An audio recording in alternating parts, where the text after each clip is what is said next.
इससे इथेनॉल उद्योग पर न सिर्फ संकट के बादल मंडराने लगे हैं, बल्कि पलायन की समस्या भी बढ़ने की संभावना है।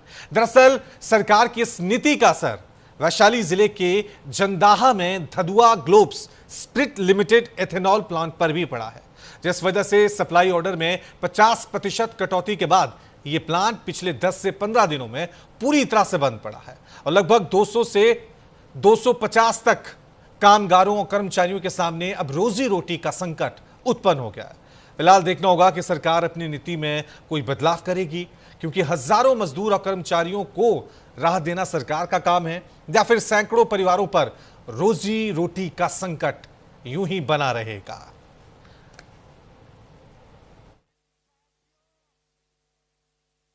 कि क्या गवर्नमेंट के कंट्रोल में है एथनॉल, जो भी है हमको जो भी एलोकेशन होता है गवर्नमेंट से ही होता है और गवर्नमेंट को ही हम लोग डायरेक्ट सप्लाई करते हैं। उनकी डिमांड के अगेंस्ट में ही यहाँ से सप्लाई होती है, विदाउट डिमांड के तो हम कोई सप्लाई कर नहीं सकते हैं।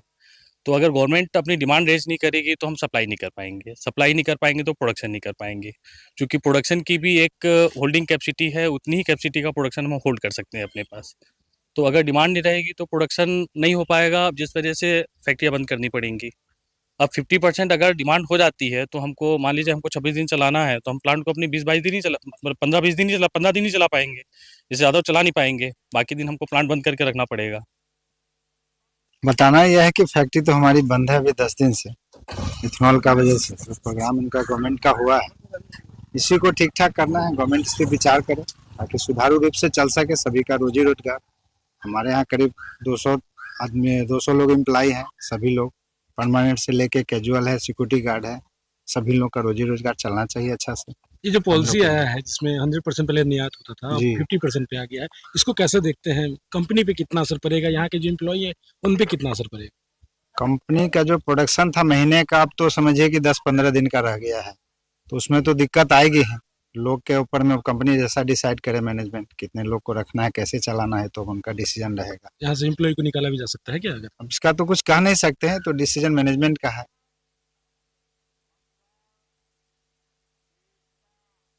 जितने भी काम करते हैं यहाँ हम लोग, जो भी कर्मचारी है, सब पर इफेक्ट पड़ा है।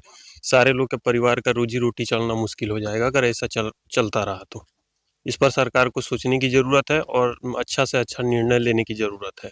क्या नोटिफिकेशन आया था सरकार के द्वारा जिससे जो हमारा प्लांट महीने में 25 से 26 लाख लीटर इथेनॉल बनाता था, अब सीधे वो 8 लाख कर दिया गया है। इससे काफी सारे जितने भी एम्प्लॉई हैं सबको दिक्कत है। कटौती की वजह क्या हो सकती है, किस वजह से? अब तो इसका मुझे पता नहीं है। अब ये जो भी ये निर्णय लिया है केंद्र सरकार ने ही लिया है।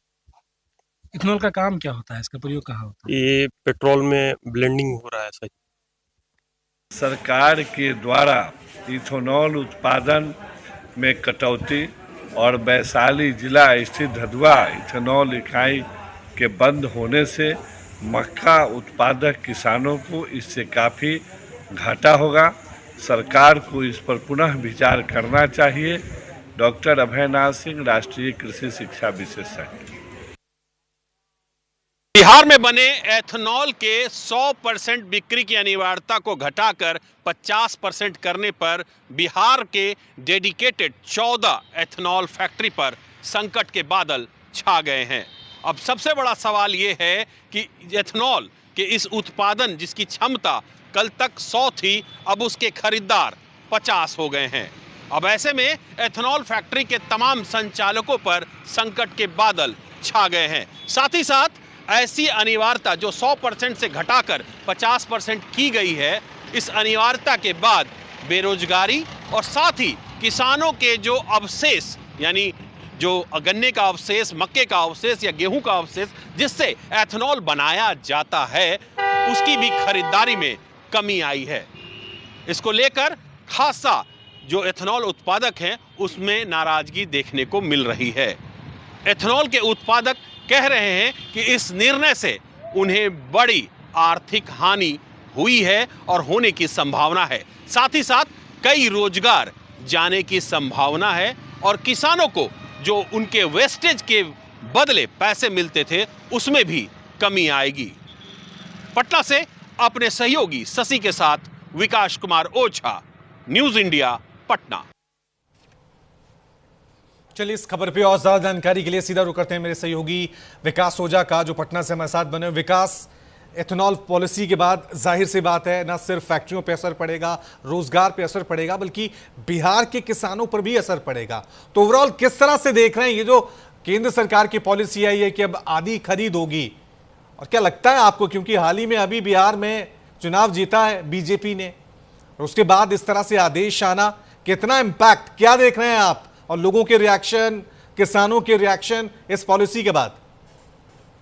देखिए, एथेनॉल के जो उत्पादन है, पहले तो बिहार सरकार ने ईज ऑफ डूइंग बिजनेस के तहत जो है इथेनॉल फैक्ट्रियां लगी। उसके बाद इथेनॉल की जो उपलब्धता है वो इसलिए किया गया कि केंद्र सरकार कुछ दिनों पहले तक ईंधन पर अपना, भारत का खुद का निर्भरता बनाने की ओर अग्रसर थी, और इसी को लेकर एथेनॉल का जो प्रोडक्शन है वो बिहार में धड़ल्ले से शुरू हुआ। 14 डेडिकेटेड फैक्ट्री बनाए गए, उसमें सरकार का भी सहयोग रहा, सरकार ने भी जमीनें उपलब्ध कराई।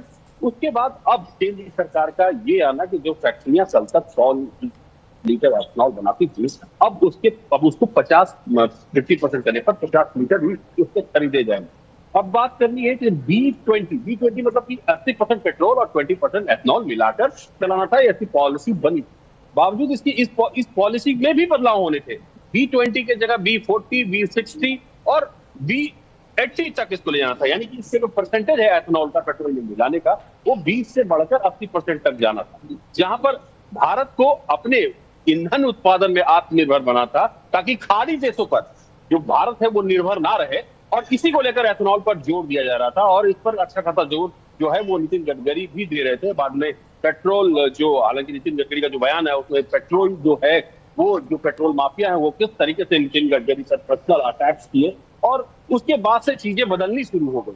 बिहार में अब ये असर हुआ कि केंद्र सरकार ने यह फैसला किया है कि अब 50% ही एथेनॉल खरीदे जाएंगे। अब ऐसे में कल तक जो फैक्ट्रियां 100 लीटर उत्पादन करती थी पूरे 26 दिनों में, अब वो 50 लीटर ही बेच पाएंगी। तो उनके जो प्रोडक्शन कॉस्ट है, जो उनका प्लांट है, जो उनके कर्मी हैं, जो लेबर्स हैं, वो उन तमाम लोगों पर संकट के बादल छा गए हैं, क्योंकि बाजार में खरीदार सीधे एक निर्णय के बाद 50% हो गए।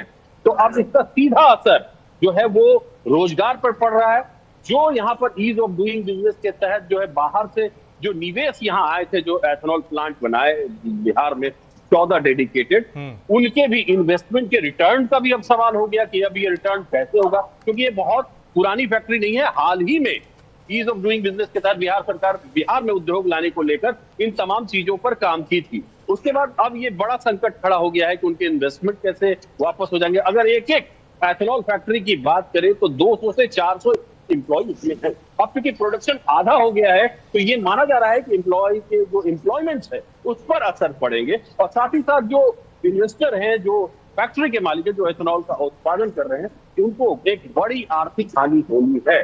तो कुल मिलाकर ये जो फैसला है 50% एथेनॉल जो उत्पादन अब 100% से घटाकर 50% किया गया है, उसका सीधा असर रोजगार पर पड़ेगा। और जब रोजगार नहीं होंगे तो वो जो लेबर है या जो एम्प्लॉय है, इनका पलायन निश्चित तौर पर होगा, क्योंकि रोजगार की संभावनाएं बिहार में नहीं है। और विकास, रोजगार एक, नो डाउट रोजगार एक बड़ा पॉइंट है इस पूरे मुद्दे में, लेकिन किसानों का मैं जिक्र कर रहा हूं, क्योंकि जैसे इथेनॉल का उत्पादन वहां पे शुरू हुआ था तो किसान जो थे मक्का उगा रहे थे, उन्हें भी अच्छी कीमत मिल रही थी।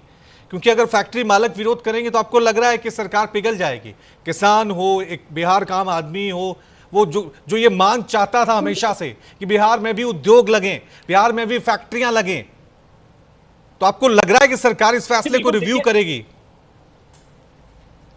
देखिए, बिल्कुल, देखिए इसका सीधा असर किसानों पर भी पड़ा है, क्योंकि किसान जो उनके मक्के के जो वेस्टेज होते थे, जो एथेनॉल बनाने में यूज होते हैं, वो जो फैक्ट्रियों को बेचते थे वो भी 50% पर आ गया है। तो निश्चित तौर पर जिस तरीके से विपक्ष हमलावर है सरकार पर, और जो फैक्ट्री मालिक हैं, जो किसान है, उनकी मांग है कि किसान जो सरकार है वो इस पर पुनर्विचार करे, और जो उत्पादन क्षमता जिस फैक्ट्री की जितनी है उसके खरीदार जो है वो 100% हो, इसी को लेकर मांग कर रही है। और ये आने वाले समय में तय होगा कि भारत सरकार इस पर पुनर्विचार करती है या अपने पॉलिसी में सुधार करती है या उसको बदलने की कोशिश करती है, तो आने वाले समय में तय होगा। लेकिन ये बिल्कुल स्पष्ट है कि कल तक जिस एथेनॉल कच्चे घरों से भारत को आत्मनिर्भर बनाने की कोशिश की जा रही थी, उसी इथेनॉल के उत्पादन को 50% कर दिया।